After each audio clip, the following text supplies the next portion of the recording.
दोस्तों नमस्कार। UPSC achievers के इस यूट्यूब चैनल पर आपका स्वागत है।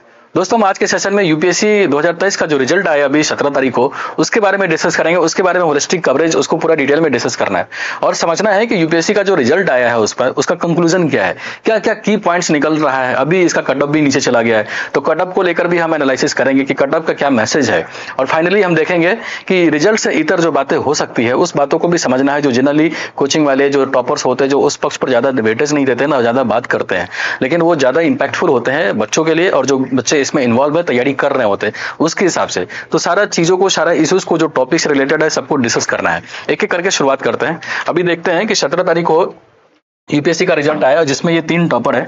पहला टॉप जो किया वो आदित्य श्रीवास्तव, ये ऑलरेडी आईपीएस है। ये दूसरा रैंक है अनिमेश प्रधान का। इनका स्टोरी जो वो काफी इंटरेस्टिंग हो जाता है। अगर आप पढ़े होंगे, जब ये मेंस दिए थे तब इनके पेरेंट्स का डेथ हो गया था। फिर उसके बाद जब रिजल्ट आया तो इनका एक तरह से कहना था कि अगर ये पेरेंट्स जिंदा होते तो काफी खुशी होती। और ये 3rd रैंक है, वो महिला है। इन्होंने ये 3rd रैंक अचीव किया है। अभी जो रिजल्ट आया उसमें लगभग देखें तो टोटल 1016 बच्चों का रिजल्ट आया है। ठीक है, इतने बच्चे का सिलेक्शन हुआ है, रिजल्ट आया उसको शो किया गया है। तो उसमें तो देखना है। और सीट तक लगभग 11 से 5 सीट थे, 11 से 5 वैकेंसी था। सिलेक्शन रिजल्ट डिक्लेयर किया है 1016 बच्चों का। तो उसके बाद जो सीट्स बच जाता है उसको एक तरह से रिजर्व में रखा गया है। ठीक है। तो ये था रिजल्ट के हिसाब से पर्सपेक्टिव क्या होता है और किस तरह से डिक्लेयर हुआ है। ठीक है। मेन हमारा जो इस वीडियो का वेटेज है वो हिंदी माध्यम के जो बच्चे हैं, एस्पिरेंट्स हैं, उनको लेकर बात करना है। तो हम थोड़ा देखते हैं कि हिंदी मीडियम का रिजल्ट है उसका क्या एनालिसिस है और हिंदी मीडियम का रिजल्ट कहाँ पहुंचा है उसके हिसाब से देखें। देखिए टोटल अभी हमने देखा ये कि 1016 एस्पिरेंट्स सिलेक्ट हुए हैं। ठीक है। इसमें जो अभी तक आंकड़ा आया है उसके हिसाब से देखें तो 42 जो बच्चे हैं वो हिंदी मीडियम से हैं। 42 एस्पिरेंट्स की बात की जा रही है जो हिंदी माध्यम से, ऐसे बच्चे जो हिंदी माध्यम से सिलेक्ट हुए। उनमें कुछ लड़कों का, जैसे जो टॉप रैंक है वो 53 है और उनका नाम है मोहन लाल। इनका सारा जो मीडियम है, सारा सब्जेक्ट हिंदी माध्यम से ही मेंस लिखे थे। केवल इनका ऑप्शनल जो था वो केमिस्ट्री था और वो इंग्लिश मीडियम से था। ऑप्शनल था इनका केमिस्ट्री और केमिस्ट्री इन्होंने इंग्लिश मीडियम में लिखा। तो स्वाभाविक है क्योंकि केमिस्ट्री जैसा सब्जेक्ट हिंदी में कोई पढ़ेगा लिखेगा तो बहुत डिफिकल्ट हो जाता है, तो वो इंग्लिश मीडियम से था। फिर उसके बाद देखेंगे तो सबसे हाईएस्ट रैंक था 136। फिर उसके बाद है 138। देखिए टोटल 42 बच्चे जो सिलेक्ट हुए हैं उसमें से अगर देखा जाए तो 7-8 बच्चे ही ऐसे हैं जिसका रैंक कह सकते हैं कि बहुत अच्छा है। बाकी जितने भी लड़के हैं, जितने भी एस्पिरेंट सिलेक्ट हुए हैं, उनका रैंक उतना अच्छा नहीं कहा जा सकता। सभी लोगों का रैंक जो है वो लगभग 800 से ऊपर ही है। तो आप देख रहे हैं इस डेटा से क्या निकलता है कि 42 में से 8-9 एस्पिरेंट्स ऐसे हैं जो सिलेक्ट हुए हैं, जो अच्छे रैंक के साथ सिलेक्ट हुए हैं, वो तो कंटिन्यू करेंगे। लेकिन उसके बाद जितने भी लड़के बच जाते हैं, जितने भी सिलेक्टेड एस्पिरेंट्स बच जाते हैं, वो फिर से एग्जाम की तैयारी करने में उनको करना होगा। क्योंकि अच्छा रैंक नहीं आया, रैंक इंप्रूवमेंट के हिसाब से फिर किसी किसी का ड्रीम होगा कि आईएएस बनना है, तो उसके हिसाब से वो फिर से एग्जाम में बैठेंगे। तो इस लिहाज से देखें तो हिंदी मीडियम का रिजल्ट इस साल बहुत ही अच्छा नहीं रहा है।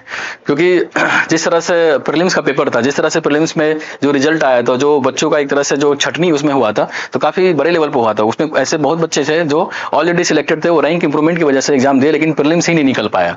तो प्रीलिम्स न होने की वजह से जो हिंदी मीडियम का रिजल्ट है वो काफी एक तरह से बेकार हो गया, काफी एक तरह से बोल सकते हैं निराशाजनक हुआ है। हम बात करेंगे कि प्रीलिम्स जो टफ हुआ है उसके लेकर जो एस्पिरेंट्स है वो क्या कर सकते हैं, उसकी बात हम आगे स्लाइड में करेंगे। फिलहाल अभी हिंदी मीडियम के रिजल्ट को देखें तो ये पीडीएफ है जिसमें सारा एक तरह से डिटेल्स दे रखा हुआ है, दिया हुआ है, कहाँ से बिलोंग कर रहा है, किसका सब्जेक्ट क्या है। देख रहे हैं सबसे बेस्ट रैंक है जो वो मोहनलाल का है, उनका रैंक कितना है, 53 है। उनका ऑप्शन क्या है, केमिस्ट्री है और वो राजस्थान से बिलोंग कर रहे हैं।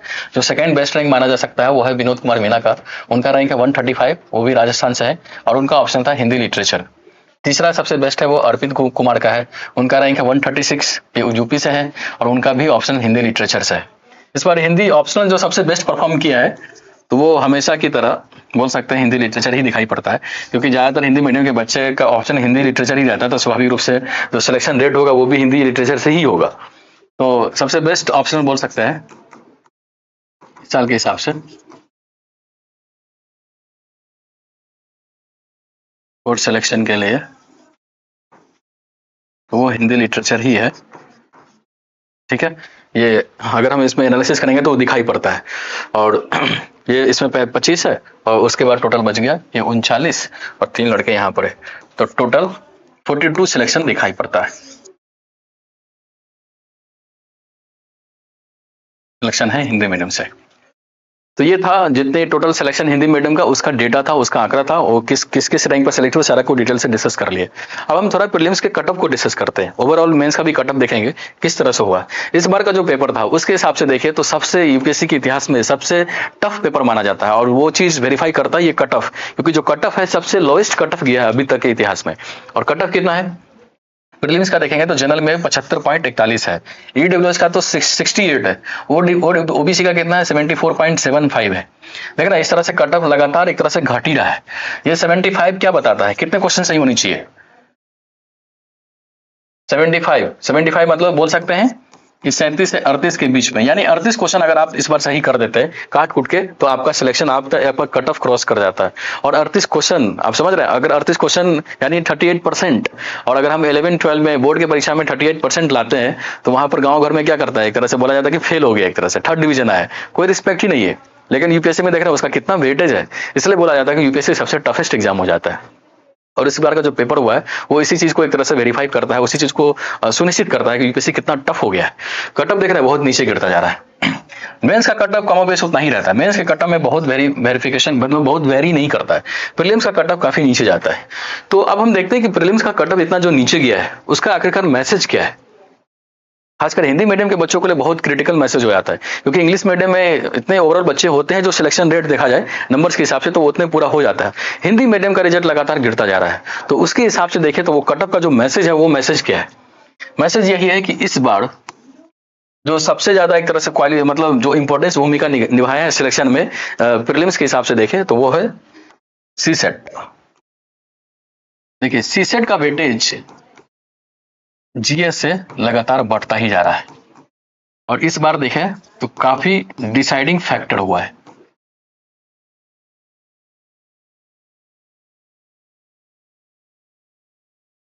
काफी डिसाइडिंग फैक्टर हुआ है। हमारे ग्रुप में करीब 8 बच्चे हैं जो मिलकर तैयारी करते हैं, उसमें से करीब 5-6 बच्चे ऐसे हैं जो प्रीलिम्स जीएस जो प्रीलिम्स है वो क्रॉस कर चुके हैं कट ऑफ, लेकिन सीसेट में ही वो क्वालिफाई नहीं कर पाए, और उसकी वजह से उनका इस बार का प्रीलिम्स नहीं निकल पाया।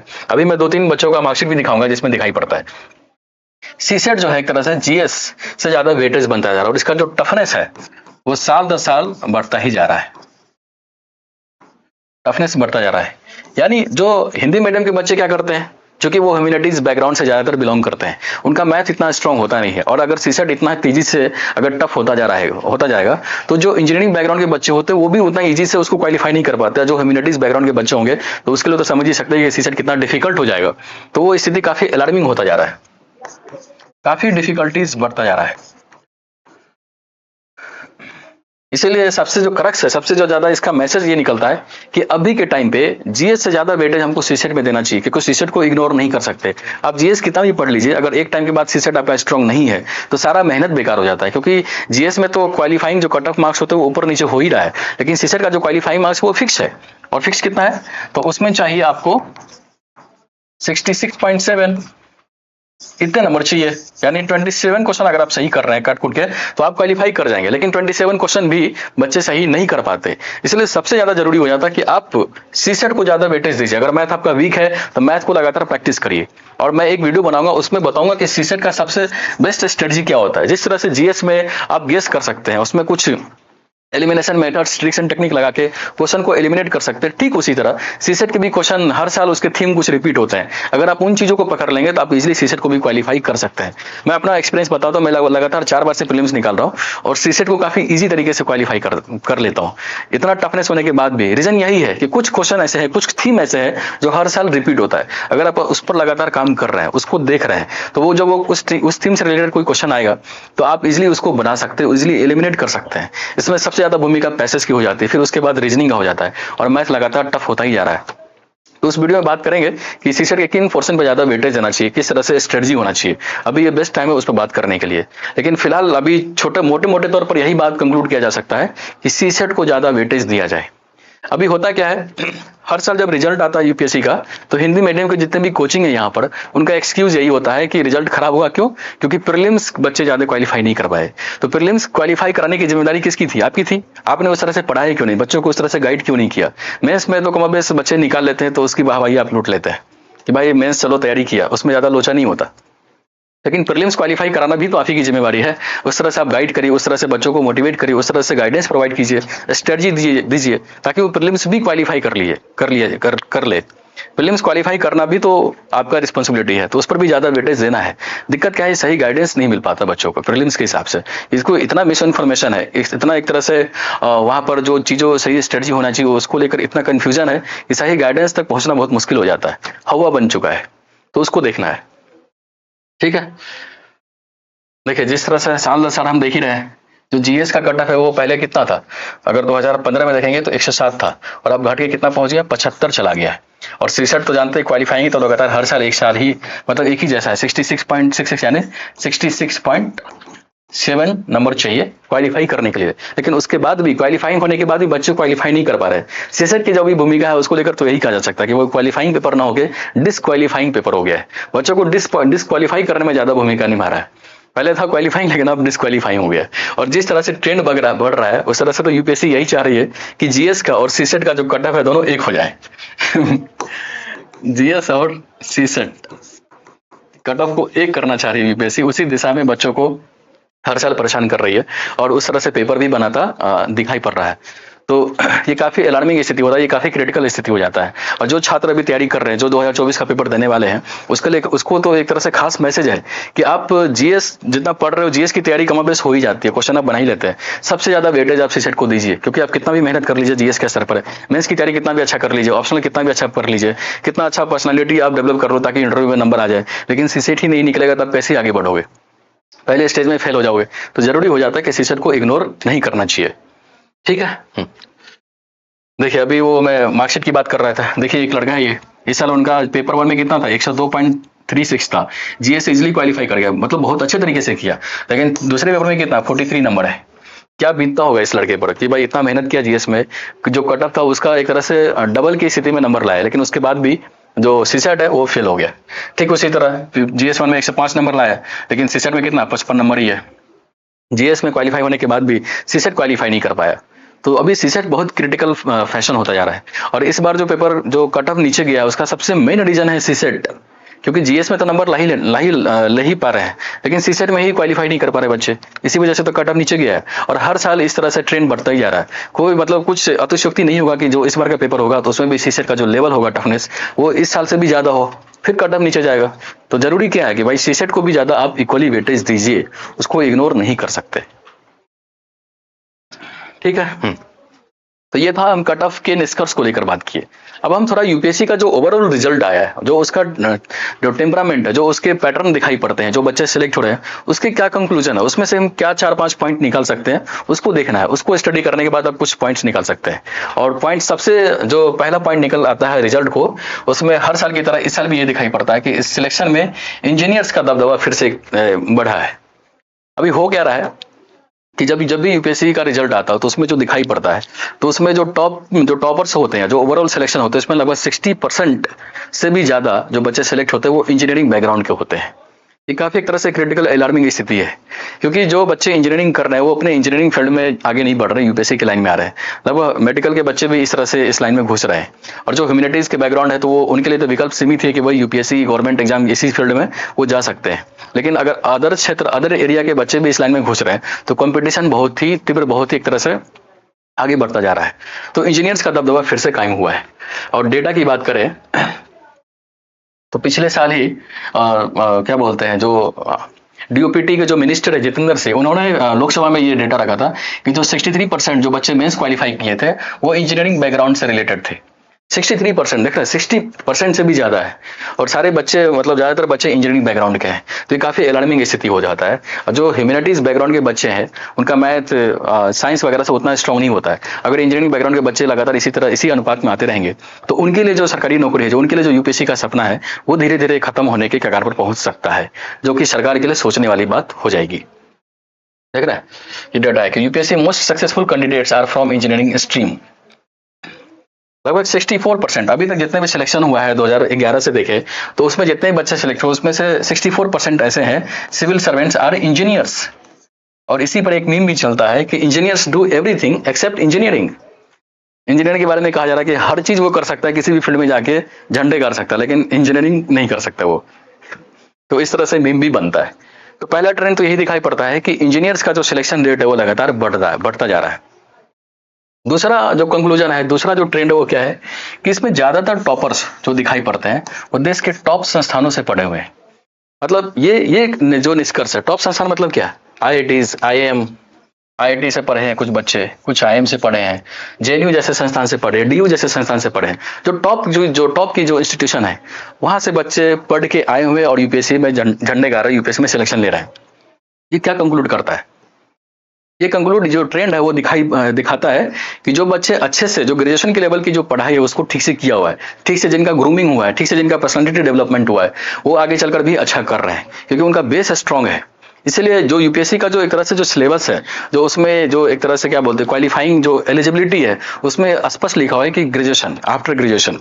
और अभी जो मुखर्जी नगर का जो ट्रेंड अभी दिखाई पड़ता है, बच्चे 10th क्लास करने के बाद 12 करने के बाद ही यहाँ पर आ जाते हैं तैयारी करने के लेकर, जबकि उनके लिए काफी क्रिटिकल स्थिति हो सकता है क्योंकि उनका ग्रेजुएशन ठीक से हुआ नहीं।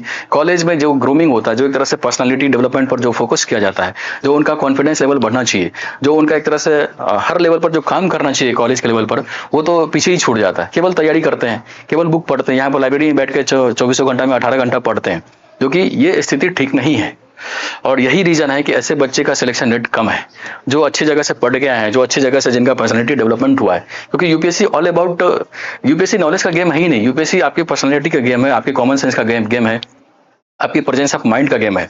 अल्टीमेटली आपका एनालिटिकल अप्रोच क्या है, किसी भी चीज के प्रति जो आपका नजरिया है, किसी भी चीज के प्रति जो आपका बैलेंस ऑफ थॉट्स है, वो किस तरह से डेवलप हो रहा है, वो किस तरह से काम कर रहा है। सारा खेल तो इसी चीज का है। और अल्टीमेटली जो आप ऑफिसर्स बनेंगे, जब आप प्रशासन में जाएंगे तो वहां भी तो यही सब करना है। वहां तो आपको मैथ नहीं बनाने, वहां तो आपको बहुत ज्यादा रटना नहीं है चीजों को। आपको प्रेजेंस ऑफ माइंड जो डिसीजन लेना है किसी भी क्रिटिकल स्थिति में, अल्टीमेटली वो आपकी पर्सनैलिटी से ही झलकेगा।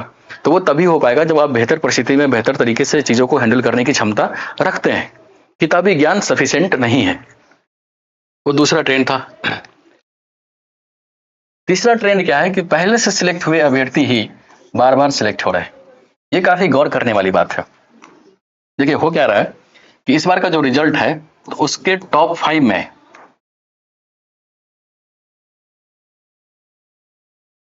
से 3 एस्पिरेंट्स ऐसे हैं जो पहले से आईपीएस है, यानी पहले से सिलेक्ट है। देखिए ये क्या मैसेज दे रहा है। और ज्यादातर बच्चे जो इस बार सिलेक्ट हुए वो पिछले ऑलरेडी वो सर्विस में है, ऑलरेडी सिलेक्ट है।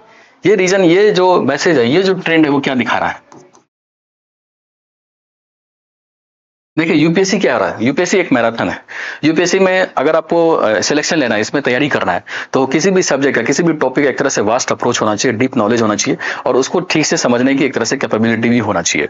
अभी के टाइम में क्या हो रहा है, जब से कोरोना काल के जो बाद एक तरह से जो एजुकेशन सिस्टम में एक तरह से जो क्रांति आई, जो ऑनलाइन एजुकेशन आया, तो उसमें क्या हो रहा है, जो बच्चे यूपीएससी की लाइन में आ रहे हैं, ज्यादातर बच्चे ऐसे आ रहे हैं जो रील्स मोटिवेशन जिनका होता है, जो किसी को देखकर, किसी टॉपर्स एंट्री को, किसी टॉपर स्टॉक को, किसी आईपीएस की एंट्री को, किसी को कोई न्यूज आया कि हमारे क्षेत्र में ये लड़का आईएएस बन गया, तो उस न्यूज के बेसिस पर वो तैयारी करने आ जाते हैं, जो कि उनका इंटरनल मोटिवेशन नहीं होता। और फिर जो यूट्यूब पर जो एक तरह से रील्स का एक तरह से मायाजाल है, उसको वो देखकर भी फंस जाते हैं और ऐसे टीचर के गाइडेंस में चले जाते हैं जो सही तरीके से बच्चों को गाइड नहीं कर पाते, जो सही तरीके से स्ट्रेटजी को डिफाइन नहीं कर पाते, उसको डील नहीं कर पाते। इस वजह से होता क्या है, जो उनको सही स्ट्रेटजी मिलना चाहिए वो नहीं मिल पाता है और बच्चे मिसगाइड हो जाते हैं, तो इसलिए उनका सिलेक्शन रेट कम हो जाता है। जो बच्चे 2020 से पहले है, जो ये ऑलरेडी सिलेक्टेड है, तो उनका क्या है, उनका एक तरह से देखा जाए तो इनका बेनिफिट क्या है, तो सब्जेक्ट मैटर पर इनकी पकड़ अच्छी है।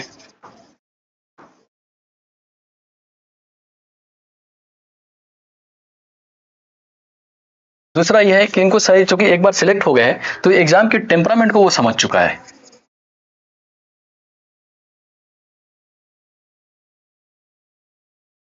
एग्जाम के टेम्परामेंट को सही तरीके से एनालाइज कर पाया, सही तरीके से समझ पाया, और इसीलिए ऐसे बच्चे मिसगाइड नहीं हो गए बल्कि सही स्ट्रेटजी पर काम करते हैं, क्योंकि राइट स्ट्रेटजी इनका होता है। और चूंकि एग्जाम के टेम्परामेंट को, एग्जाम के सिलेबस को, एग्जाम का जो एक तरह से जो सही तरीके से किस तरह से उसको पढ़ा जाए, सही चीज उनको पता होता है, इसलिए एक बार सिलेक्शन होने के बाद बार बार इनका सिलेक्शन होता है। अपने आस पड़ोस आप चीजों को एनालाइज किए होंगे या ऑब्जर्व भी किया होगा कि जो बच्चे एक बार प्रीलिम्स निकाल लेते हैं वो लगातार प्रीलिम्स निकालने के कैपेबिलिटी में रहता है, उनका निकलता भी है। रीजन क्या है? रीजन यही है कि वो एग्जाम के टेम्परामेंट को पकड़ लिया है, एग्जाम का जो ट्रिक्स है, जो सही अप्रोच है, उसको सही तरीके से वो समझ पा रहा है। इसलिए बार बार उन्हीं चीजों पर, उन्हीं सब्जेक्ट पर, उन्हीं टॉपिक पर काम करना है और बार बार वो सिलेक्शन ले रहे हैं। वो इस चक्कर में ही नहीं कि मुझे बहुत पढ़ना है, 24 घंटे में 18 घंटा पढ़ना, नहीं। ज्यादा पढ़ने से सिलेक्शन होता तो आदमी 24 घंटे में 24 घंटा पढ़ता, फिर दिन रात कर देता, फिर सिलेक्शन ले लेता। जबकि ऐसा रियलिटी नहीं है। रियलिटी क्या है? सही अप्रोच, स्मार्ट स्ट्रेटजी होनी चाहिए, जो कि जो पहले से जो सिलेक्टेड है उनको पता है। और चूंकि ये लवासना में जाते हैं तो उनका इंटरेक्शन बहुत अच्छे अच्छे लोगों से होता है, तो वहां भी इनकी स्ट्रेटजी जो होती है काफी ग्रूम करता है, काफी एक तरह से बैलेंस बना के आगे चलते हैं, तो सही स्ट्रेटजी इनको मिल पाता है।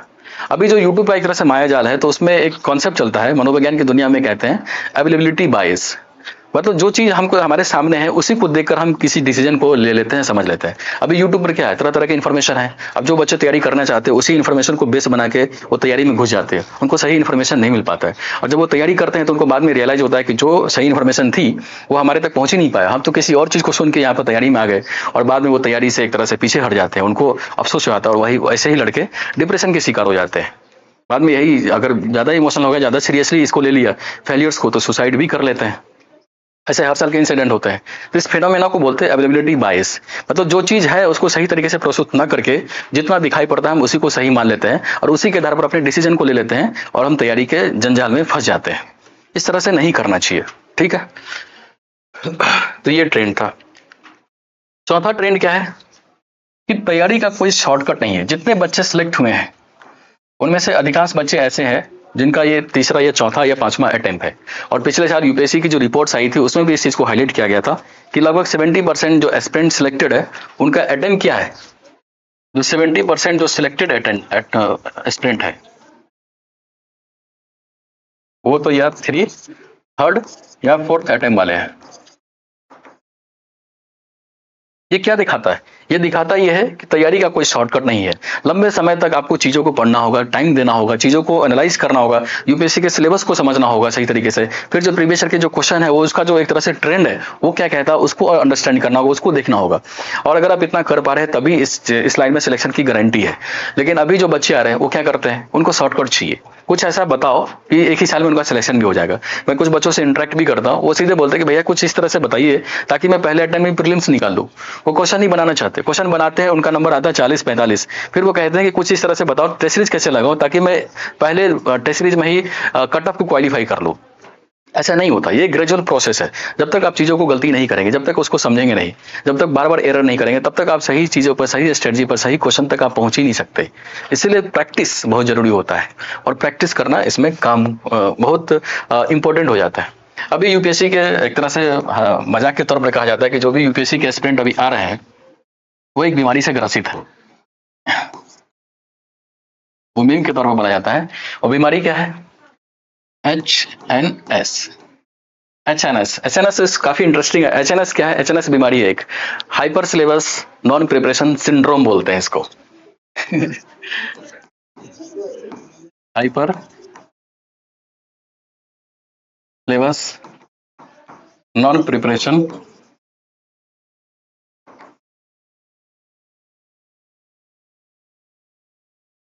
सिंड्रोम, और एस से क्या है?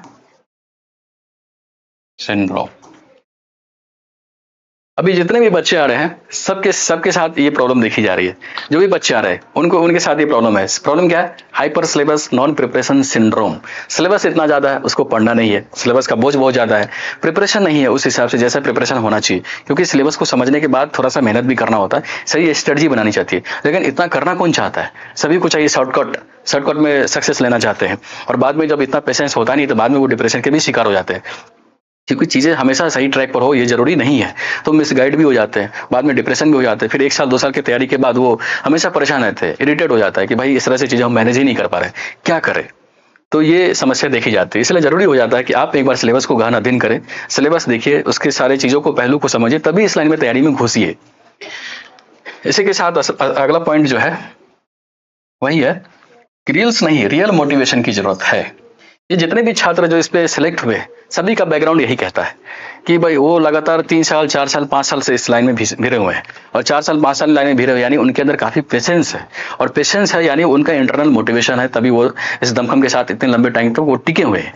और यूपीएससी के लाइन में अगर आपको सक्सेस होना है तो पेशेंस बहुत जरूरी है। परसेवरेंस बोलते हैं ना, एक लंबे टाइम तक आपको धीरे धीरे आग पर तपना होगा, तभी आप वहां तक पहुंच सकते हैं। अगर आपके अंदर इतना पेशेंस नहीं है तो बहुत लंबा तक आप टिक नहीं पाएंगे और सक्सेस नहीं अचीव कर सकते हैं। रील्स मोटिवेशन को समझना है तो मनोविज्ञान की दुनिया में एक कॉन्सेप्ट चलता है, ईगो डिप्लेशन। देखिए, ईगो डिप्लेशन को समझना है तो आप ऐसे समझिए कि कोई भी काम, जैसे अभी क्या है यूट्यूब के मायाजाल में क्या है कि भाई रील्स से जो टॉपर्स एंट्री है, टॉपर टॉक है, कोई भी सिलेक्टेड आदमी हो तो उसको एक तरह से लार्जर देन लाइफ दिखाया जाता है, उसको ग्लोरीफाई किया जाता है। ऐसे बच्चे, छोटे बच्चे जो रील्स देख रहे होते हैं, जो 12 के बाद एक तरह से आगे कुछ करना चाहते हैं, जब वो रील्स देखते हैं तो तुरंत उसके एक तरह से बहकावे में आ जाते हैं। उनको भी लगता है कि चलो तैयारी करते हैं। तो जब आप किसी के मोटिवेशन, किसी ऐसे एग्जाम्पल के अंदर पर तैयारी शुरू करते हैं, लेकिन आपको पता है कि यूपीएससी का एक तरह से काफी एक तरह से मैराथन है, काफी इसमें मेहनत लगता है, लेकिन बाद में धीरे धीरे, चूंकि वो आपका इंटरनल मोटिवेशन था नहीं, आप किसी के बहकावे में आकर तैयारी शुरू कर दिए, बाद में आपको लगता है कि एक तरह से काफी मेहनत भी करना पड़ रहा है और आप मेहनत करना नहीं चाहते हैं, तो धीरे धीरे आपका एक तरह से ईगो हर्ट होने लगता है, आप अपने ईगो के विरोधी काम करने लगते हैं। और एक टाइम ऐसा आता है जो आपको करने का काम बिल्कुल ही मन नहीं है, तैयारी करने का बिल्कुल ही मन नहीं है, लेकिन पेरेंट का प्रेशर, सोसाइटी का प्रेशर, जो अपने आसपास का पीयर प्रेशर इतना बढ़ जाता है कि आप अपने ईगो के विरुद्ध ही चले जाते हैं, और धीरे धीरे आपके अंदर चिड़चिड़ापन होने लगता है, फिर नेगेटिव थॉट्स आने लगता है। इसी कॉन्सेप्ट को बोलते हैं ईगो डिप्लेशन। ये फिनोमेना ही है ईगो डिप्लेशन। रील्स मोटिवेशन वाले बच्चों के साथ इस तरह से फिनोमेना काफी दिखाई पड़ता है, क्योंकि रील्स देखकर तैयारी करना आसान है, वो आ तो जाते हैं, तैयारी शुरू भी कर देते हैं, लेकिन 6 महीना, 7 महीना, 8 महीना होने के बाद ही उनको खुद रियलाइज हो जाता है कि ये गेम इतना आसान नहीं है, इसकी यूपीएससी की जो जर्नी है वो इतना आसान नहीं है। लेकिन धीरे धीरे वो चूंकि इतना पैसा इन्वेस्ट कर चुके हैं, इतना टाइम दे चुके हैं, घर पर एक तरह से माहौल बना चुके हैं कि मैं आईएएस बन के ही आऊंगा, लेकिन अब उस चक्कर में, उस मायाजाल से वो निकल नहीं पाता। धीरे धीरे उसका स्वभाव ऐसा हो जाता है कि भाई उनका ईगो हर्ट होने लगता है, चिड़चिड़ापन हो जाता है, नेगेटिव थॉट्स आने लगता है, काफी डिप्रेशन के शिकार हो जाते हैं, और लंबे टाइम तक अगर इसी नेगेटिव थॉट्स में रहेगा तो सुसाइडल थॉट्स भी आने लगते हैं, और सुसाइड भी कर लेते हैं बहुत सारे बच्चे जब रिजल्ट आता है। ठीक है, तो ये एक तरह से ट्रेंड्स दिखाई पड़ता है। अभी जो स्टूडेंट्स तैयारी कर रहे हैं उनको तो यही रिक्वेस्ट है कि भाई आप सारे ट्रेंड्स को समझिए, सारे बैकग्राउंड, जो भी जिसी को भी आप देख रहे हैं उसका बैकग्राउंड देखिए। सीधे ये मत देखिए कि टॉपर से एंट्री हो रहा, टॉपर स्टॉक हो रहा, उसको काफी एक तरह से स्वागत समारोह किया जा रहा है उसके सम्मान में। आप ये भी तो देखिए कि वहां तक पहुंचने के लिए उसने कितने पापर बेले। अगर आप उतना करने की क्षमता रखते हैं, आपके इंटरनल मोटिवेशन है, रियल मोटिवेशन है, तो आप आगे बढ़िए, बेशक आगे बढ़िए, क्योंकि तब अगर आप ऐसा काम करेंगे, बाद में फेल भी होंगे तो आपको ये अफसोस नहीं होगा कि मैंने किसी के बहकावे में आकर तैयारी शुरू किया और अपना टाइम वेस्ट कर लिया। नहीं, ऐसा नहीं है। ठीक है। तो ये तो सारे डेटा। अब देखिए, अब एक पॉइंट हम डिस्कस करेंगे जो अभी वो हर साल दिखाई पड़ता है, और स्पेशली इस साल के हिसाब से ही बात करेंगे कि जब भी यूपीएससी का रिजल्ट आता है तो लोगों को लगता है कि पता नहीं किस चीज का रिजल्ट आया है, इतना ओवर हाइप कर देता है। क्या यूपीएससी के रिजल्ट को ओवर हाइप करके दिखाया जाता है? ये एक हमारा मेन इशू है।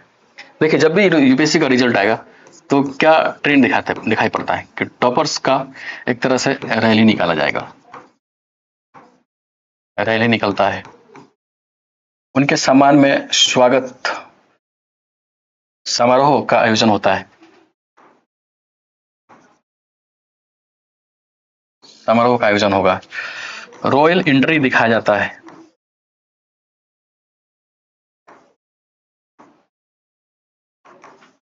ये सब दिखाने का मेन जो उद्देश्य क्या है? उद्देश्य यही है कि टॉपर्स को लार्जर देन लाइफ दिखाया जाता है। ऐसा लग रहा है कि उसने यूपीएससी नहीं निकाला, बल्कि कोई बहुत बड़ा तोप एक तरह से मार दिया हो, या भगवान बन गया हो। सोसाइटी के लेवल पर इन चीजों को एक तरह से भगवान का दर्जा ही मिल जाता है, और जो बच्चे जो जो एक तरह से आदमी लोग होते हैं जो सही चीजों को नहीं जान पाते, उनको लगता है कि पता नहीं क्या बन गया है, बहुत बड़ी चीज है, और उस चीज को ग्लोरीफाई कर दिया जाता है। इससे रीजन क्या, ऐसा ऐसा होना चाहिए, बेशक करिए, लेकिन इससे होता क्या है कि जिन बच्चों का सिलेक्शन नहीं होता है, जिन बच्चों का सिलेक्शन नहीं होता है, वो डिप्रेशन के शिकार हो जाते हैं।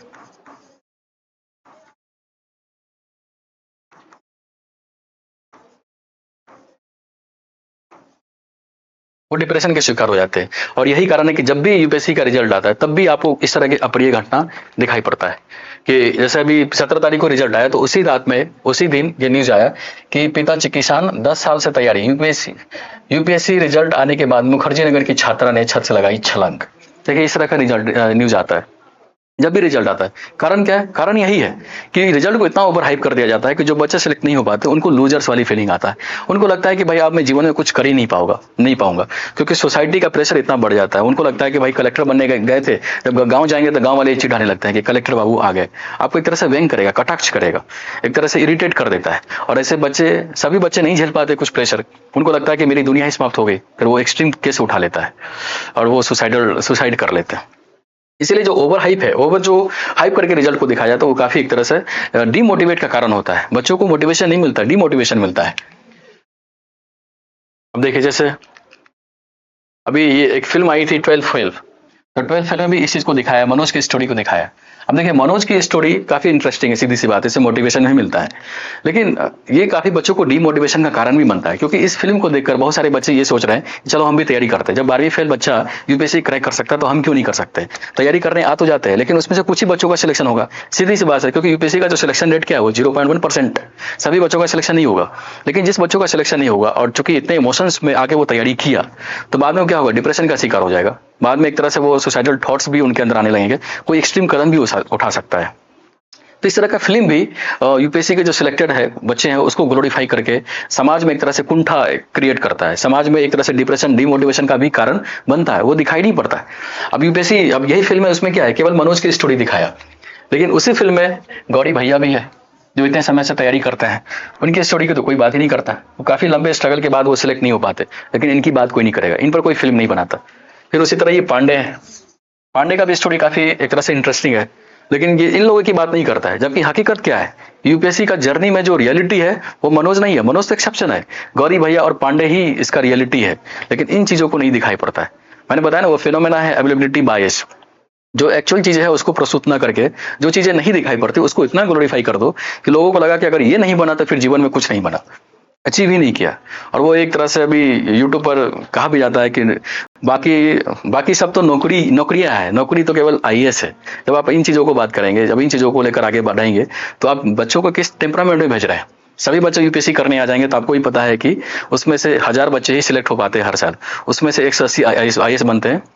बाकी जो सिलेक्ट होते हैं या सिलेक्ट नहीं होते, सारे बच्चे कॉम्प्लेक्स में जाते हैं, क्योंकि सभी को बनना था आईएएस, कुछ ही बच्चे बनते हैं। और जब सभी कॉम्प्लेक्स में चले जाएंगे, सभी डिप्रेशन की स्थिति में चले जाएंगे, तो फिर हम किस तरह का सोसाइटी क्रिएट कर रहे हैं? किस तरह से युवा पीढ़ी आगे बढ़ेगा? तो ये सोचने वाली बात है। ठीक है, तो जरूरी है कि हम अपने माइंडसेट को चेंज करें। देखिए, अभी ये एनसीआरबी की डाटा है। डाटा क्या कहता है कि 2021 में देखें तो लगभग 13,089 बच्चे ने सुसाइड कर लिया, स्टूडेंट ने सुसाइड कर लिया। 2011 में क्या था? 7,696। देख ना, 7,696 था, ये बढ़ के पहुंच गया 13,000। लगभग 70% का इंक्रीमेंट हुआ है सुसाइड रेट में। और ये काफी अलार्मिंग, काफी क्रिटिकल स्थिति है। अगर समय के साथ अगर यही ट्रेंड बढ़ता रहा, जिस तरह से रील्स मोटिवेशन लोगों में बढ़ता जा रहा है, बच्चों में दिखाई पड़ता है, किसी टीचर के किसी रील्स को देखकर हम मोटिवेट हो गए और तैयारी में घुस गए, लेकिन आप समझ रहे हैं रियलिटी कुछ और है, ये रियलिटी नहीं है। फिर बाद में आप फंस जाते हैं, एक तरह से कुछ चक्कर में फंस जाते हैं। तो सही स्थितियों को समझने की जरूरी है, हमारे माइंडसेट को समझने की जरूरत है। जैसे देखिए, इस साल रिजल्ट आया तो ये न्यूज आया कि किसान पिता सर पर सही से छत नहीं, बेटे ने पास किया यूपीएससी। इस लड़के का ये स्टोरी है। ये काफी इंटरेस्टिंग है स्टोरी, काफी मोटिवेशन भी मिलता है। लेकिन अगर इस स्टोरी को देखकर, जैसे ये न्यूज क्या है कि कांस्टेबल रहे उदय कृष्ण रेड्डी ने क्रैक किया यूपीएससी। ठीक है, इस तरह की स्टोरी आपको जब भी रिजल्ट आता है तो दिखाई पड़ता है। लेकिन इससे मोटिवेशन लेने की जरूरत, मोटिवेशन लीजिए, लेकिन इस वजह से नहीं। अगर आप इस स्टोरी को बेस बनाकर आप आईएएस की तैयारी में भिड़ जाएंगे, यूपीएससी की तैयारी में भिड़ जाएंगे, तो वो बहुत देर तक सस्टेन नहीं कर पाएगा, क्योंकि एक टाइम के बाद फिर ये मोटिवेशन काम नहीं करेगा। सवाल उठता है तो फिर क्या यूपीएससी नहीं करें? यूपीएससी करिए। यूपीएससी अगर आपका ड्रीम है, इंटरनल मोटिवेशन है तो करिए, लेकिन इस वजह से मत करो कि इस कांस्टेबल ने यूपीएससी क्रैक किया तो मैं भी क्रैक करने चला जाऊं। नहीं, ये मोटिवेशन नहीं होना चाहिए, क्योंकि इनका मोटिवेशन अलग था, इनका मोटिवेशन फैक्टर अलग था, परिस्थितियां अलग थी, इन्होंने करने का सोचा और उस जुझारूपन के साथ तैयारी भी किया और सिलेक्ट भी हुए। लेकिन अगर आप केवल इस एग्जाम्पल के बेसिस पर, इन लड़कों के बेसिस पर तैयारी शुरू कर देंगे, तो एक टाइम के बाद आप सस्टेन नहीं कर पाएंगे, चीजों को समझ नहीं पाएंगे और लंबा तक टिक नहीं पाएंगे, झेल नहीं पाएंगे। इसलिए वो मोटिवेशन आपका इंटरनल होना चाहिए। वो वेन डायर का एक कोटेशन है ना, कोटेशन क्या है? If you change the way you look at things, the things you look at change. अगर आप किसी चीज को देखने के नजरिया में बदलाव लाते हैं तो वो चीज भी आपके लिए बदल जाती है। इसलिए सबसे ज्यादा जरूरी क्या है कि अपने माइंडसेट को चेंज करिए, थोड़ा सा प्रोग्रेसिव बनिए, चीजों को देखने का तरीका बदलिए। क्योंकि अगर इस तरह से आप चेंज करेंगे, माइंडसेट अगर आपका चेंज होगा तो फिर आपको फेलियर नहीं लगेगा, फिर किसी चीज में कोई कमी, असफलता व असफलता दिखाई नहीं पड़ेगी। फिर आप कुछ नया करने का सोचेंगे, नया जीवन की शुरुआत करेंगे। अगर एडिशन 2000 बार बल्ब बनाने की प्रयास किया लेकिन वो फेल हो गया, अगर वो ये सोचता कि मैं 2000 बार फेल हो गया तो फिर मैं आगे भी असफल ही हो जाऊंगा, तो वो कभी बल्ब नहीं बना सकता। लेकिन उन्होंने अपना माइंडसेट चेंज किया, टेम्परामेंट चेंज किया, और क्या सोचा कि मैंने 2000 बल्ब ऐसे बनाए, तरीके ऐसे बनाए जिससे बल्ब नहीं बना जा सकता। तभी तो वो आगे बढ़ा, तभी तो वो आगे सस्टेन किया, और अंत में वो ऐसा तरीका खोजा जिससे बल्ब को आसानी से बनाया जा सकता है। तो सारा खेल तो टेम्परामेंट का ही है, सारा खेल तो आपके एटीट्यूड का ही है कि आप किसी चीज को किस एटीट्यूड से, किस नजरिए से देखते हैं। और वो फिराक गोरखपुरी का एक शेर है ना, यही जगत की रीत है, यही जगत की मीत है, मन के हारे हार है, मन के जीते जीत है। ठीक है। तो यहाँ तक मैंने एग्जाम से रिलेटेड जितने भी पर्सपेक्टिव थे सबको डिस्कस किया। अब इससे आगे की जो स्लाइड है, इसकी आगे की जो बात है, जो एग्जाम से डायरेक्टली लिंक भी करता है और जो थोड़ा सा डिफरेंट पहलू हो जाता है, वो मिकलेश सर डिस्कस करेंगे। उस पर उनकी अपनी बात रखेंगे, उनको समझेंगे डिटेल में किस तरह से चीजें काम करते हैं। नमस्कार दोस्तों, आप सभी का स्वागत है एक बार फिर से यूपीएससी अचीवर्स के इस यूट्यूब चैनल पर। मेरा नाम मिकलेश कुमार है।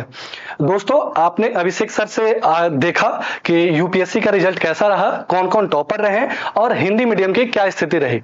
तो जाहिर सी बात है, आपको ये अंदाजा तो लग ही गया होगा कि हर बार की तरह इस बार भी यूपीएससी में हिंदी मीडियम का कुछ ठीक मामला नहीं रहा है।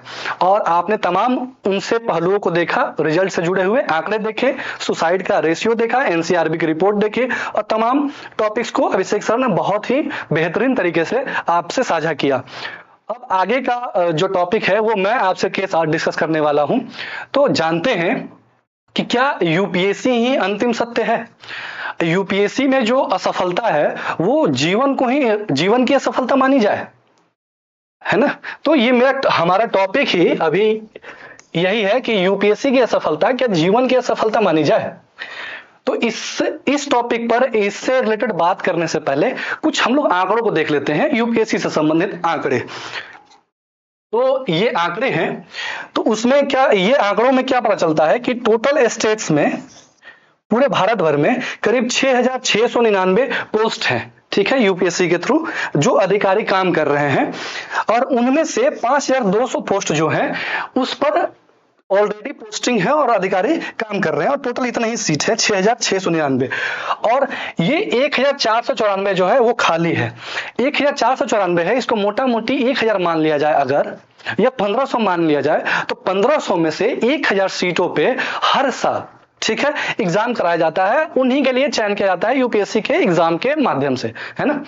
तो अब देखते हैं कि हर साल का ये आंकड़ों का मतलब कितने वैकेंसीज आते हैं यूपीएससी में रेगुलर। क्योंकि यूपीएससी जो एग्जाम कंडक्ट करवाती है सिविल सर्विसेज की, वो सालाना तौर पे करवाती है हर साल। तो हर साल कुछ ना कुछ तो पोस्ट आते होंगे, तो उसको एक बार एक नजर आंकड़े के माध्यम से देखते हैं कि आंकड़ों में कितना आता है हर साल का। तो ये साल 2015 से लेके साल 2023 तक के आंकड़े हैं। तो साल 2015 में 1164, 16 में 1079 और 17 में 980, वैसे ही करते करते इस बार 2023 में क्या है, 1105 सीट थे। लगभग अगर एवरेज देखा जाए तो 1000 के आसपास सीटें हर साल यूपीएससी निकालती है। अब कुछ डेटा पर देखते हैं कि कितने फॉर्म्स होते हैं, कितने बच्चे एग्जाम में अपीयर होते हैं, और ऑल ओवर रिजल्ट कितना होता है, ठीक है। तो यूपीएससी एग्जाम सालाना कराती है, ठीक है। फॉर्म कितने पड़ते हैं? 10 लाख, ठीक है। और इस एग्जाम में अपीयर कितने लोग होते हैं? तो 6 लाख। लास्टली सेलेक्ट कितने होते हैं इनके माध्यम से? तो 1000। 10 लाख का लास्टली छठ के कितना बचते हैं? लास्टली कितने लोग बचते हैं? तो 1000। यानी कि 0.1% सक्सेस रेशियो है। यानी कि 99.99 लोग हर बार फेल हो जाते हैं, हर साल फेल हो जाते हैं, है ना? तो ये एक रेशियो लगातार आप देख सकते हैं, क्योंकि 1000 सीट तो आ ही रहा हर साल, और 10 लाख फॉर्म हर साल गिरता है। मतलब फॉर्म भरे जाते हैं यूपीएससी एग्जाम के लिए और 6 लाख बच्चे ही अपीयर होते हैं। तो लास्टली 1,000 का सिलेक्शन हुआ तो 0.1% सक्सेस रेशियो है। अब इन सक्सेस रेशियो के चक्कर में देखिए क्या होता है कि ये कुणाल जी करके हैं, एक एस्पिरेंट है, एक उम्मीदवार है जिन्होंने एग्जाम दिया यूपीएससी का और 10 अटेम्प्ट इन्होंने दिए। 10 अटेम्प्ट यानी कि यूपीएससी की भाषा में और समय की भाषा में 10 साल इन्होंने दिया, कम से कम 10 साल, यानी कि हर साल एग्जाम होता है तो एक साल में एक एग्जाम, 10 साल में 10 एग्जाम। इसमें इन्होंने 6 बार मेंस लिखा, 4 बार इंटरव्यू दिया, अब फिर भी ये सेलेक्ट नहीं हुए। ये एक तो इनकी कहानी है, इनकी केस है। और एक दूसरे व्यक्ति हैं ये 10 साल मेहनत किए, 6 अटेम्प्ट दिए, 3 टाइम प्रीलिम्स फेल हुए, 2 टाइम मेंस फेल हो गए और लास्ट अटेम्प्ट में 11 नंबर से चूक गए और ये फाइनली सक्सेस नहीं हुए। ठीक है ना। तो इसमें क्या है कि आप एक कहानी सुनेंगे, एक आपने सुना होगा लव ट्रायंगल का मामला। जब प्यार की दुनिया में जाता है व्यक्ति तो एक लव ट्रायंगल सुन लेता है। लव ट्रायंगल में क्या होता है ये तो आपको पता ही होगा, बहुत सज्जन व्यक्ति हैं आप लोग समझदार हैं। तो लव ट्रायंगल होता है। यूपीएससी की दुनिया में क्या होता है, सर्कल, लव सर्कल होता है ना। लव सर्कल में क्या होता है कि आप प्रीलिम्स देते हैं, मेंस देते हैं, इंटरव्यू देते हैं और फिर प्रीलिम्स देते हैं। जैसे ये सर्कल है, ठीक है, यहां पर आप प्रीलिम्स दिए, फिर आगे बढ़ते हैं, मेंस क्वालिफाई करते हैं, फिर यहां आ जाते हैं, ठीक है, सर्कल चल रहा है, और फिर ये इंटरव्यू हो जाता है। फिर उससे रिटर्न आप प्रीलिम्स पे आते हैं। जिसको फिल्मों में जो 12 फेल मूवी आई थी, काफी सराहना मिला और काफी देखी गई फिल्म, उसमें रीस्टार्ट नाम से एक गाना है जिसको कहा जाता है अगर फेल होते हैं, अगर इंटरव्यू में जाकर फेल हो तो फिर से रीस्टार्ट कीजिए। मतलब ऐसे उसको महिमा मंडित किया जाता है कि फेल होना एक तरह से ठीक भी है, लेकिन एक चक्र है जिसमें आप फंसे रह जाते हैं लगातार। और इस चक्र से निकलने के 2 ही रास्ते हैं, या तो आप बहुत विद्वान हैं या फिर आपका डेस्टिनी जो नियति है, आपका किस्मत है वो बहुत अच्छा है, तो आप एग्जाम निकाल के और इस जो सर्कल है इसको तोड़ देते हैं। या फिर दूसरा विकल्प आपके पास क्या होता है, दूसरा विकल्प यह है कि आप 10 साल 8 साल इसके साथ मुखर्जी नगर, राजेंद्र नगर या भारत के किसी भी शहर के किसी भी कोने में किसी भी कमरे में बैठकर समय व्यतीत करते हैं, अपनी सारी एनर्जी व्यतीत करते हैं और इंतजार करते हैं कि अटेम्प्ट खत्म हो जाए। अटेम्प्ट खत्म होते ही मुक्त हो जाते हैं।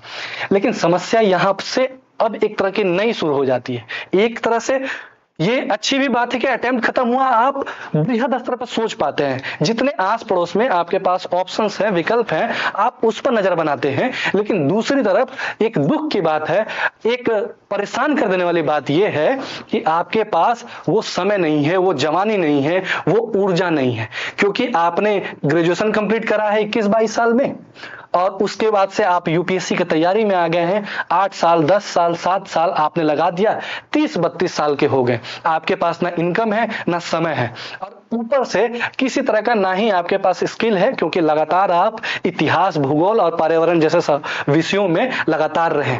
कुछ लोग का मानना यह है कि यूपीएससी के पढ़ाई के दरमियान आपका एबिलिटी इतनी बढ़ जाती है कि आप किसी भी जगह पर कुछ भी कर सकते हैं, कहीं भी जाके।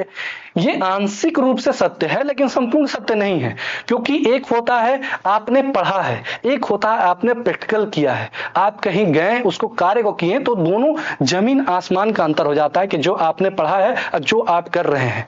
किताबों में पढ़ लेना, पढ़ के समझ लेना और कहीं आंसर राइटिंग में लिख आना एक अलग बात हो गई। दूसरी चीज, किताबों से पढ़ लेना, सीख लेना और फील्ड में जाके, काम में जाके उसको एग्जीक्यूट कर देना वैसे ही जैसे लिखा गया है, ये अलग बात है।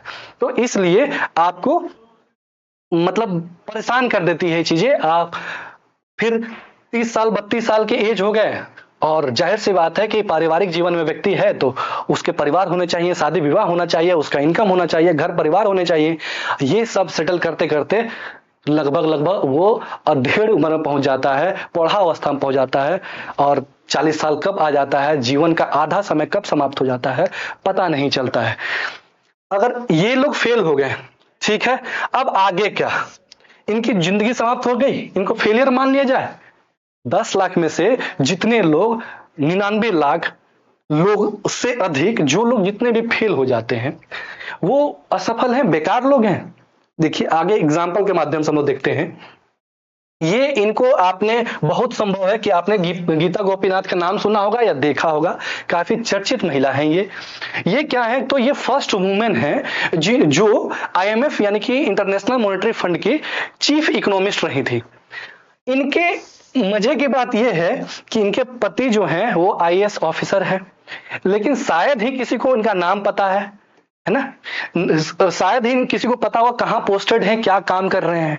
लेकिन इन महिला के बारे में, इस महिला के बारे में बच्चा आज जानता है। ये अपने काम से, चूंकि ये IAS नहीं भी है, लेकिन ये अपने काम से देश का नाम रोशन कर रही हैं, अपना नाम रोशन कर रही हैं, और सब कोई गर्व से कहता है कि गीता गोपीनाथ भारत की महिला है।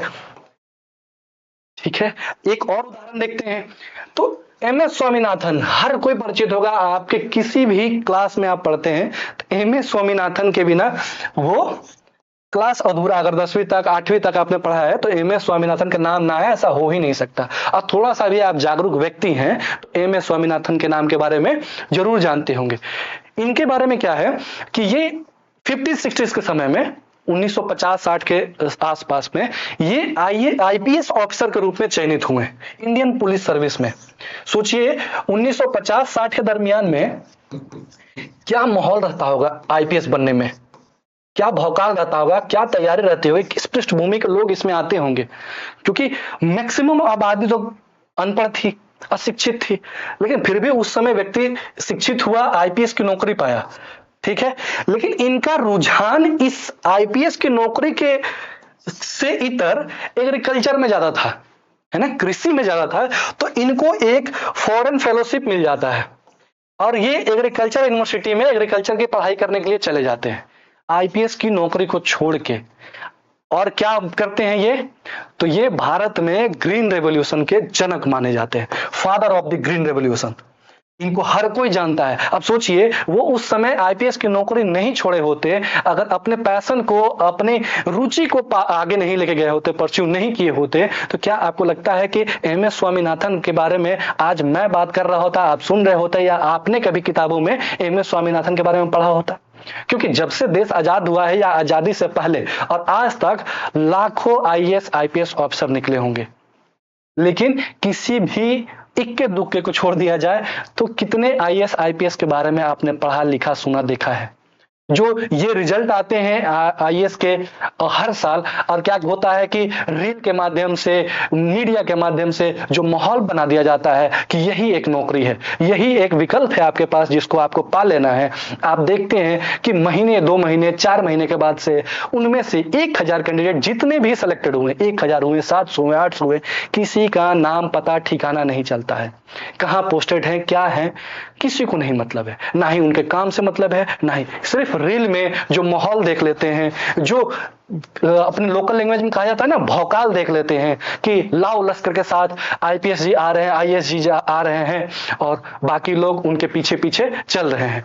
तो ऐसे इन्फ्लुएंस किया जाता है। और कुछ हमारे टीचर्स हैं, खास करके दिल्ली के ही, या फिर बहुत सारे बहुतेरे टीचर हैं ऐसे UPSC की पढ़ाई करवाने वाले, करने वाले, वो कहते हैं कि नौकरी तो केवल एक ही है, बाकी सब नौकरियां हैं। इनडायरेक्टली वे में कहा जा रहा है कि करना है तो तुम IAS बनो, नौकरी करना है तो IAS की नौकरी करो, नहीं तो कोई नौकरी किसी लायक नहीं है। क्या MS स्वामीनाथन ने जो नौकरी करा, जो गीता गोपीनाथ नौकरी कर रही हैं, वो नौकरी नहीं है? आगे भी मेरे पास बहुत सारे एग्जाम्पल हैं और आप खुद ढूंढेंगे, खुद सज्जन व्यक्ति है, खुद समझदार हैं, इंटेलेक्चुअल है, आप देखेंगे कि आपके आस पड़ोस में बहुत सारे ऐसे व्यक्ति हैं जो ना IAS है, ना IPS है, ना ही कोई अधिकारी हैं, फिर भी एक सम्मान के साथ, बहुत आर्थिक स्थिति ठीक है उनकी, और एक सम्मान का जीवन जी रहे हैं, समाज में प्रतिष्ठा है और बहुत अच्छे से अपने जीवन को जी रहे हैं। आगे चलते हैं तो रामनाथ कोविंद जी के बारे में, हमारे पूर्व राष्ट्रपति, इनके बारे में तो आपको पता है। ये इन्होंने IAS का एग्जाम दिया, IAS पास नहीं कर पाए, ठीक है, लेकिन क्या बने? राष्ट्रपति, प्रेसिडेंट ऑफ इंडिया, है ना। तो इससे क्या सीख मिलती है आपको कि आप फेल हो जा रहे हैं, IAS नहीं बन पा रहे हैं, IPS नहीं बन पा रहे हैं, या किसी भी एग्जाम में आप फेल हो जा रहे हैं, तो लोड ना लीजिए, तनाव नहीं लेना है, बिल्कुल भी तनाव नहीं लेना है। क्यों? क्योंकि आपके पास एक विकल्प है, कम से कम एक विकल्प तो है कि राष्ट्रपति तो बन ही सकते हैं। तो लोड नहीं लेना है, चिल मारना है, मजे लेना है जीवन का, खूब इंजॉय करना है इस जर्नी को, इस पढ़ाई को, है ना। आगे देखिए इनको, ये अरविंद सुब्रमण्यम जी हैं, ठीक है, मुख्य आर्थिक सलाहकार रहे थे, पूर्व मुख्य आर्थिक सलाहकार रहे थे तो प्रधानमंत्री के।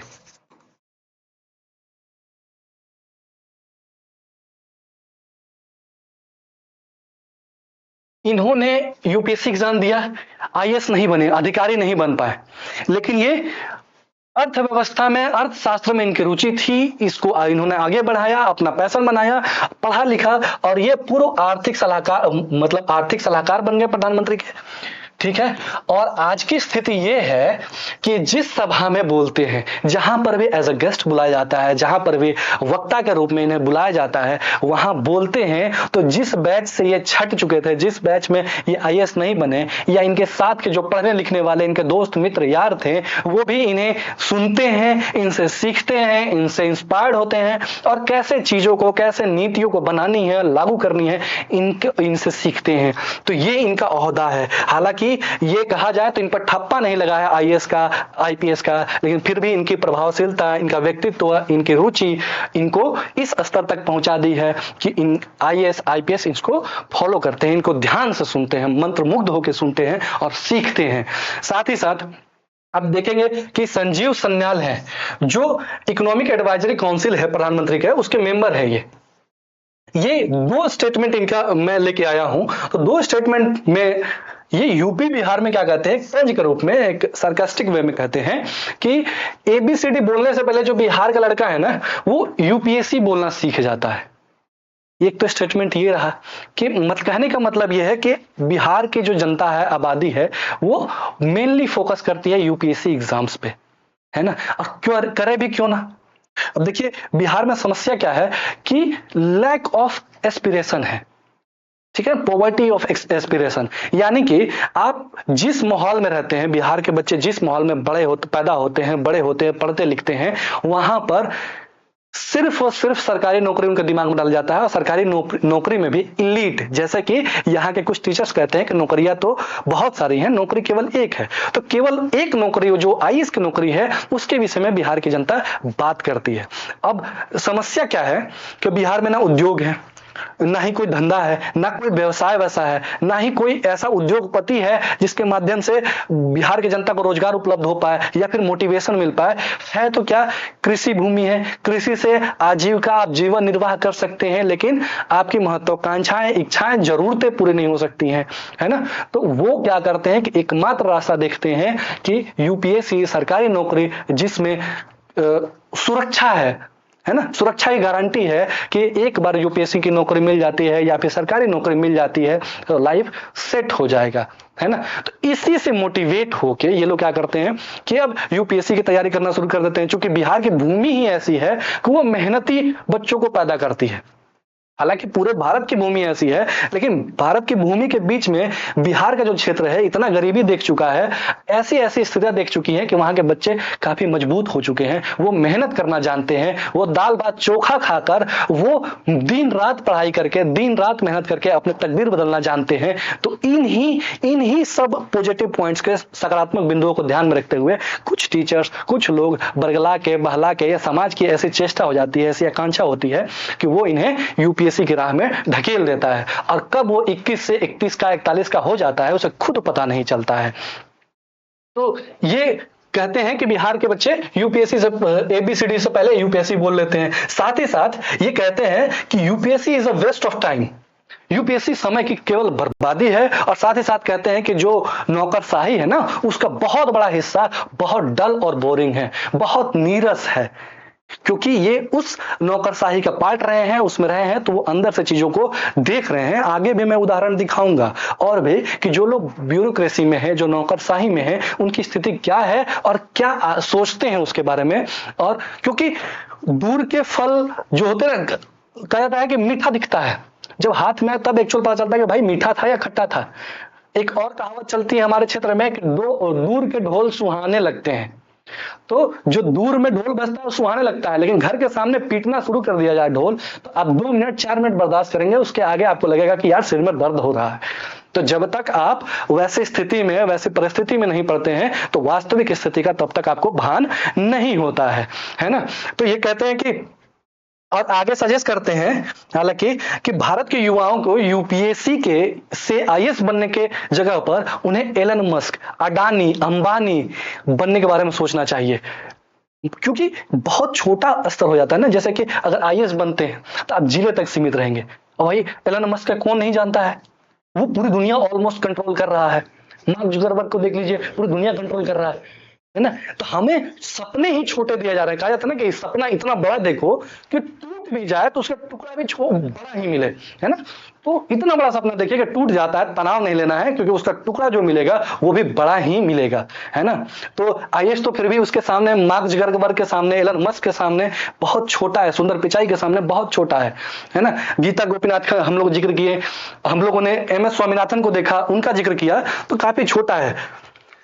और जी, जैसा कि मैं बात कर रहा था कि जो लोग उस प्रशासनिक सेवा में कार्यरत हैं, उनकी मन स्थिति क्या है, वो क्या सोचते हैं इस के बारे में, आगे देखते हैं। तो ये विवेक जी हैं, ये क्या है, तो एक्स आईएएस अधिकारी थे, ठीक है। और अभी क्या करते हैं, इन्होंने क्या करा कि समय समाप्त होने से पहले, यानी कि इनके टेन्योर खत्म होने से पहले इन्होंने रिजाइन कर दिया, इस्तीफा दे दिया। इस्तीफा दे के अभी क्या करते हैं, ये मेंटोर बन गए हैं, इन्फ्लुएंसर बन गए हैं, क्योंकि इन्हें लगता था कि दम घुटता है ऐसे प्रशासनिक अधिकारी काम करने में, क्योंकि लिमिटेड एरिया में काम कर सकते हैं, लिमिटेड लोगों से मिलते हैं। जबकि इन्फ्लुएंसर बन गए, जब से मेंटर बन गए, ये बड़े बड़े जनसभाओं को संबोधित करते हैं और उनका कैरियर काउंसलिंग करते हैं, उन्हें बताते हैं कि कैसे आगे जीवन में बढ़ना है, क्योंकि इनका अनुभव रहा है प्रशासनिक अधिकारी के तौर पे। और साथ ही साथ ये आनंद मिश्रा है,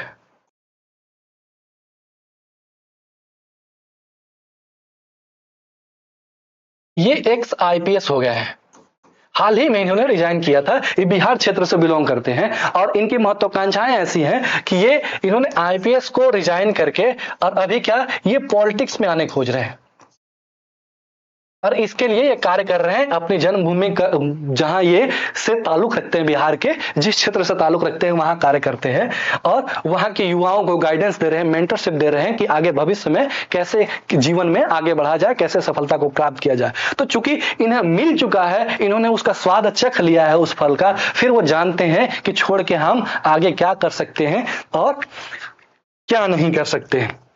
और ओपी चौधरी के बारे में कौन नहीं जानता है।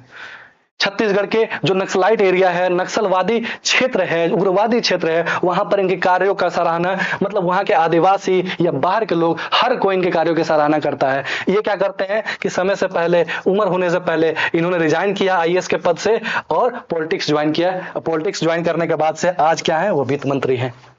कहां पे, तो छत्तीसगढ़ में।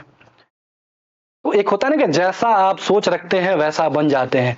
तो अगर महत्वाकांक्षाएं आपकी हैं कि आईएएस बने, लगता है कि यही साध्य है जीवन का, है ना, तो ये साध्य नहीं है। बहुत सारे लक्ष्य होते हैं, जैसे जैसे आप आगे बढ़ते हैं आपके जीवन का लक्ष्य पता चलता है, आपका एस्पिरेशन पता चलता है। बाहरी माहौल के, बाहरी बहकावे में, दूर के ढोल को सुन के आप खुश मत हो जाइए कि बहुत मजा है, बहुत जिंदगी अच्छी चल रही है। अभिषेक सर ने बताया होगा आपको कि यहाँ की रियलिटी क्या है वास्तव में, कि जब आप दिल्ली जैसे शहर में आते हैं, जब आप 8 बाई 8 के साबुनदानी जैसे कमरे में रहते हैं, तो आपकी स्थिति क्या होती है, पता चलता है कि जिस सपने के साथ आप आए थे उसी सपने पर पैर रख के आपको सोना, नहाना, खाना पीना पड़ रहा है, क्योंकि जगह ही नहीं है इस कमरे में, जगह ही नहीं है इन रास्तों पे चलने के लिए। जब मुखर्जी नगर की सड़कों पे आप चलेंगे तो देखेंगे कि आपके आसपास में हजारों लोग एक ही लाइन में चले जा रहे हैं, किसी को पता नहीं है कहाँ जाना है, कब रुकना है, कितना चलना है। ये वास्तविक जीवन है। जो लोग दूर से देख रहे हैं कि जाते हैं दिल्ली, फलना कोचिंग में एडमिशन ले लेते हैं, चिलाना कोचिंग में एडमिशन ले लेते हैं, पढ़ लिख लेंगे, आईएएस बन जाएंगे, तो ये सिर्फ कपोल कल्पना के रूप में है, क्योंकि अपवाद यहाँ पर सक्सेस प्राप्त करता है। अपवादों को ही सफलता मिलता है। क्योंकि आपने देखा कि 10 लाख में से सिर्फ 1000 लोगों का ही सिलेक्शन होता है। हर साल इतने लोग फेल होते हैं, इतने लोग फेल होते हैं कि आप उसकी कल्पना नहीं कर सकते हैं। वर्तमान स्थिति तो ऐसी हो गई है मुखर्जी नगर की लॉकडाउन के बाद से कि बल्क में बच्चे आ रहे हैं, 14 साल, 15 साल, 16 साल। कैसे आ रहे हैं? आप रील देख रहे हैं, तरह तरह के टीचर्स के रील देख रहे हैं। कुछ तो ऐसे टीचर्स हैं जो अपने आप को गुंडा साबित करने पर तुले हुए हैं कि गुंडाई करते करते आईएएस बन गए। ये सब चीजें दूर करने की चीज है, आप अपने दिमाग से निकालिए इन सब चीजों को। और वास्तविक ऐसा नहीं कि यूपीएससी आप नहीं कर सकते हैं, बिल्कुल कर सकते हैं, लेकिन इंटरनल आपका एस्पिरेशन होना चाहिए, इंटरनल मोटिवेशन होना चाहिए। आपको एक निश्चित कारण पता चलना चाहिए क्यों आपको आईएएस बनना है। किसी को दिखा देना है या दिल टूट गया है तो उन्हें बता देना है कि देखो तेरे दिल टूटने के चक्कर में वो फिल्मों में ठीक लगता है। वास्तविक जीवन में जब आप 8 घंटे 7 घंटे रोज एक ही रूटीन में खाना पीना सब छोड़ के एक ही रूटीन में रहते हैं तो सारे सपने धरातल पर आने से पहले ही चूर चूर हो जाते हैं और आप लंबे समय तक सस्टेन नहीं कर पाते हैं। फिर मनोबल गिरता है और मनोबल के गिरने के बाद से आप जानते हैं कि दिल्ली के यूपीएससी, दिल्ली के मुखर्जी नगर में, राजेंद्र नगर में या फिर कोटा के उस 8x8 के कमरों में बच्चे क्या कर लेते हैं, कैसे अपना जीवन छोड़ देते हैं, उब जाते हैं जिंदगी से, है ना। तो जिंदगी इंपॉर्टेंट है, जिंदगी में क्या हासिल किया ये बाद की चीज है, जिंदगी इंपॉर्टेंट है। अगर जीवित रहेंगे तब आगे की चीजें सोचते हैं आप क्या हासिल करते हैं या क्या हासिल नहीं कर पाए। अगर जीवित रहेंगे तो मूल्यांकन कर पाएंगे, है ना। एक पंकज त्रिपाठी जी का बात है जो मैं आपसे साझा करना चाहूंगा। वो कहते हैं कि मैं ट्रैक्टर खरीदना चाहता था बचपन में, मेरा सपना था कि मैं ट्रैक्टर खरीद लूं और मैं मेहनत करने लगा लेकिन ट्रैक्टर खरीद नहीं पाया और डेस्टिनी ने मुझे यहां ला दिया। और आज मैं पलट के धन्यवाद देता हूं कि ठीक ही है कि मैं ट्रैक्टर नहीं खरीद पाया, है ना। कि अगर ट्रैक्टर खरीद लेता तो हो सकता था कि एक ट्रैक्टर से 4 ट्रैक्टर कर सकता था, 10 ट्रैक्टर कर सकता था। लेकिन जो आज मैं सम्मान प्राप्त कर रहा हूं, जो मैं धन दौलत प्राप्त कर रहा हूं, जिस ऊंचाइयों तक पहुंचा हूं, वो ट्रैक्टर कभी नहीं पहुंचा सकता था, है ना। तो जो ना हुए पूर्ण काम उनको करता हूं मैं प्रणाम, उनका कहना है। तो ये जीवन का मोटिवेशन है। आप फेल हुए, लोड नहीं लेना है, ठीक है, एक तजुर्बा है, इससे हम सीखेंगे, इसमें क्या कमी रही इसको लेके आगे बढ़ेंगे, सीखते हुए इसको ठीक करते हुए आगे बढ़ेंगे। सुंदर पिचाई जी हैं, इनके बारे में बच्चे बच्चे जानते हैं। अगर आप इंटरनेट मोबाइल यूज करते हैं तो सुंदर पिचाई का नाम कहीं ना कहीं से आप जरूर सुने होंगे, क्योंकि पूरा इंटरनेट आप इन्हीं के थ्रू चला रहे हैं। ये जो वीडियो पे देख रहे हैं इन्हीं के थ्रू चला रहे हैं। तो सीईओ है ये, किसके? तो गूगल के सीईओ है। बहुत बड़ा आदमी है ये, लोड लेने वाली बात है, बहुत बड़ा आदमी है, सीरियस में पूरी दुनिया कंट्रोल कर सकता है, ये इतना बड़ा आदमी है। अब इनके बारे में एक नमन श्रीवास्तव है, ट्विटर यूजर है, इन्होंने एक पोस्ट लिखा कि अगर सुंदर पिचाई है वो आईएएस बन जाते हैं तो क्या होता, ज्यादा से ज्यादा क्या होता। तो बोलते हैं कि अगर सुंदर पिचाई आईएएस बन जाते हैं तो ग्रेटर नोएडा के कलेक्टर बन जाते हैं, ज्यादा से ज्यादा यही होता ना। और आज पूरी दुनिया पर काबिज है आदमी। तो ये समझने वाली बात है कि क्या कितनी बड़ी बात है ये, क्योंकि ऑलमोस्ट 80 सीट आते हैं यूपीएससी के एग्जाम में, आईएएस के 80 सीट आते हैं 1000 में से, ऑलमोस्ट 80 सीट में जो टॉप रैंकर्स होते हैं वही काबिज हो जाते हैं। तो सुंदर पिचाई मान लीजिए बहुत विद्वान व्यक्ति हैं और इनकी डेस्टिनी किस्मत बहुत साथ देता है, जरूरी भी नहीं कि सुंदर पिचाई निकाल लेते हैं, है ना। तो किस्मत साथ देता है, ये बन गए तो ज्यादा ज्यादा कितना कंट्रोल कर लेते हैं, ग्रेटर नोएडा के बन जाते डीएम, एक जिले के, कोई नहीं जानता, उस जिले तक सीमित हो जाते हैं। आगे में अगर हम लोग निष्कर्ष पे पहुंचते हैं इस टॉपिक के, तो हम लोगों ने देखा कि कैसे चल रहा है जिंदगी, क्या हो रहा है, कैसे लोग बहका दिए जा रहे हैं, कैसे टीचर्स एक तरह से इनडायरेक्टली आपको प्रोवोक करते हैं कि आपको तैयारी करनी चाहिए यूपीएससी का, और आपको अपने जो ऊर्जा है, समय है, सब बर्बाद कर दीजिए। ये ऐसा नहीं कि लोग सिर्फ फेल ही हो रहे हैं, पास भी हो रहे हैं, लेकिन कितने लोग, 1000 लोग पास हो रहे हैं। हर साल लाखों बच्चे मुखर्जी नगर में आ रहे हैं, है ना, हर साल लाखों बच्चे मुखर्जी नगर में आ रहे हैं। लेकिन अब समझना है कि आप क्या सोचते हैं, आप अपने इंटरनल मोटिवेशन को देखते हैं या रील देख लेते हैं, वीडियो देख लेते हैं, किसी मीडिया हाउसेस को देख लेते हैं, या फिर किसी व्यक्ति के मुंह से सुन लेते हैं फलाना का लड़का, फलाना चिलना का लड़का, चिलना आईएएस अधिकारी है।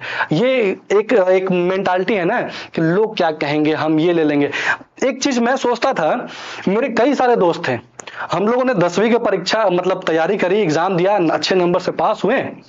और उसमें क्या होता है कि वहां बिहार में एक मेंटालिटी बनी हुई है, बिहार मुझे लगता है कि पूरे नॉर्थ इंडिया में एक मेंटालिटी बनी हुई है कि अगर आपके अच्छे नंबर आते हैं 10वीं की परीक्षा में तो आपको साइंस लेकर पढ़ना चाहिए। चाहे आपका इंटरेस्ट किसी भी चीज में हो, आपको साइंस लेकर पढ़ना चाहिए। अगर आपका नंबर साइंस वाले बच्चे से थोड़ा सा कम है तो इज्जत प्रतिष्ठा बचाने के लिए आपको कॉमर्स लेकर पढ़ना चाहिए। और उसके बाद अगर नंबर उससे भी कम है या फिर गए गुजरे हैं, जैसे तैसे पास हो गए, तो आप आर्ट्स लेके पढ़िए, ह्यूमैनिटीज के सब्जेक्ट लेके पढ़िए। मतलब एक क्राइटेरिया बना दिया गया, आपके इंटरेस्ट से घंटा किसी को फर्क नहीं पड़ता, है ना। लेकिन आगे क्या करना है इससे भी किसी को फर्क नहीं पड़ता। आप क्या कैसे जूझोगे, कैसे झेलोगे चीजों को, आगे क्या फायदा क्या। अपने बताइए यूपी बिहार के जितने भी कॉलेजेस हैं, स्कूल्स हैं, उसमें जो बच्चे कॉमर्स पढ़ते हैं उनका भविष्य कहां लेके जाता है उन्हें। कितने बच्चे हैं जो कॉमर्स से बहुत अच्छा कर लिए और पता लास्टली फिर वो ह्यूमैनिटीज में आते हैं, एसएससी की तैयारी करते हैं, बैंक की तैयारी करते हैं, यूपीएससी की तैयारी करते हैं, स्टेट पीसीएस की तैयारी करते हैं, तो फिर चाहिए उनको ह्यूमैनिटीज आ जाते हैं लास्टली। लेकिन उन्हें पता भी अगर है कि मुझे आगे चल के आईएएस करना है या फलना चीज करना है, तो वो प्रतिष्ठा बचाने के लिए साइंस पढ़ते हैं, कॉमर्स पढ़ते हैं। ये विडंबना है हमारे समाज की। इसी के साथ दोस्तों लास्ट में मैं एक गौरव उपाध्याय जी हैं, उनकी एक पुस्तक है जिंदगी अनलिमिटेड, उसकी कुछ पंक्तियों के साथ अपनी बात को समाप्त करूंगा। तो पंक्तियों को मैं पढ़ता हूं, आप सुनेंगे। डियर एस्पिरेंट्स, सब कहेंगे कि जी जान लगा दो, सोना खाना पीना सब छोड़ दो, रिश्ते नाते सब भूल जाओ, बस लक्ष्य की ओर देखो। मैं कुछ और कहना चाहता हूं। मैं कहना चाहता हूं कि अपना ख्याल रखो, तैयारी को एंजॉय करो, आनंद लो इस सफर का। अपनी मासूमियत, अपना अल्हड़पन बरकरार रखो, खेलो भी, रिश्तों को निभाओ भी। कहीं ऐसा ना हो कि इस सफर में तुम्हारी सच्चाई खो जाए। जानते हो, चिड़ा और उबा हुआ नीरस इंसान भले ही कलेक्टर या अफसर क्यों ना हो, अच्छा नहीं लगता है। चाहे जो बन जाओ, चाहे जिस ओहदे पर पहुंच जाओ, उम्र के इस पड़ाव पर यह सवाल हमेशा परेशान करता है, हमेशा डिस्टर्ब करता है कि सब कुछ होते हुए भी तुम खुश हो या नहीं। तुमने यह जो जंग छेड़ी है, कहीं यह जंग तुम्हारे खुद के लिए खिलाफ ना हो जाए, है ना। जो तुमने जंग छेड़ी है वो कहीं तुम्हारे खुद के खिलाफ ना हो जाए और जंग के अंत में तुम्हारे भीतर का बच्चा ना मर जाए। अपना ख्याल रखो, तुम बहुत खुश रहो, तुम तैयारी को एंजॉय करो और उसके साथ बढ़ो, उससे सीखो, जो कमियां रहती हैं उनमें सुधार करो, ठीक है।